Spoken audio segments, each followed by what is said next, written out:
क्या आपको पता है कि ये पूरा यूनिवर्स आपके पीछे अभी इस वक्त लोड ही नहीं हुआ है?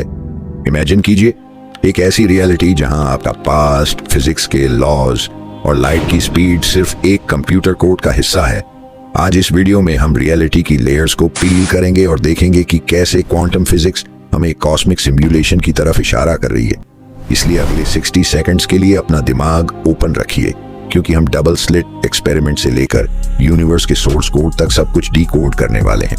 आप जिस दुनिया में जी रहे हो वो तब तक ही है जब तक आप उसे देख रहे हो। सुनने में ये एक फैंटेसी लगती है, लेकिन साइंस कुछ और ही इशारा कर रही है। जब एक इलेक्ट्रॉन को 2 स्लिट्स से गुजारा जाता है तो वो एक वेव की तरह बिहेव करता है, लेकिन जैसे ही कोई डिटेक्टर उसे ऑब्जर्व करता है वो तुरंत एक सॉलिड पार्टिकल में कोलैप्स हो जाता है, मानो यूनिवर्स को पता चल गया हो कि कोई उसे वॉच कर रहा है।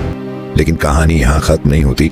इस एक्सपेरिमेंट का एक एडवांस्ड वर्जन है, क्वांटम इरेजर एक्सपेरिमेंट। इसमें जब साइंटिस्ट्स किसी पार्टिकल की इंफॉर्मेशन को डिलीट कर देते हैं तो वो पार्टिकल अपना पास्ट बदल लेता है, यानी आज लिया गया डिसीजन पहले से गुजर चुके कल को चेंज कर रहा है।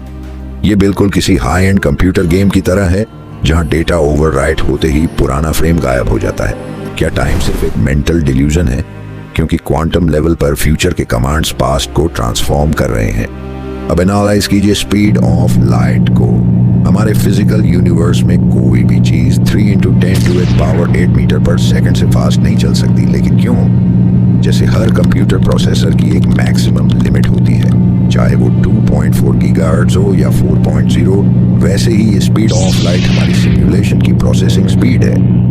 इस यूनिवर्स के मेन सर्वर से डेटा इससे तेज ट्रांसफर नहीं हो सकता, क्योंकि ये इसके सोर्स कोड की बाउंड्री है।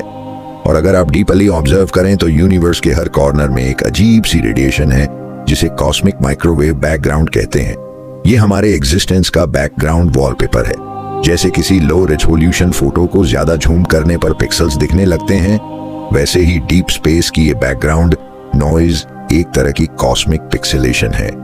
अगर ये थ्योरी सच है तो हम इस जायंट सिमुलेशन के वो EI कैरेक्टर्स हैं जो गलती से सोर्स कोड को डीकोड कर बैठे हैं।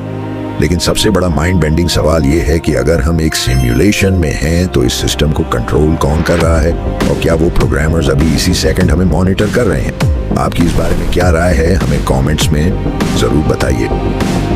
धन्यवाद।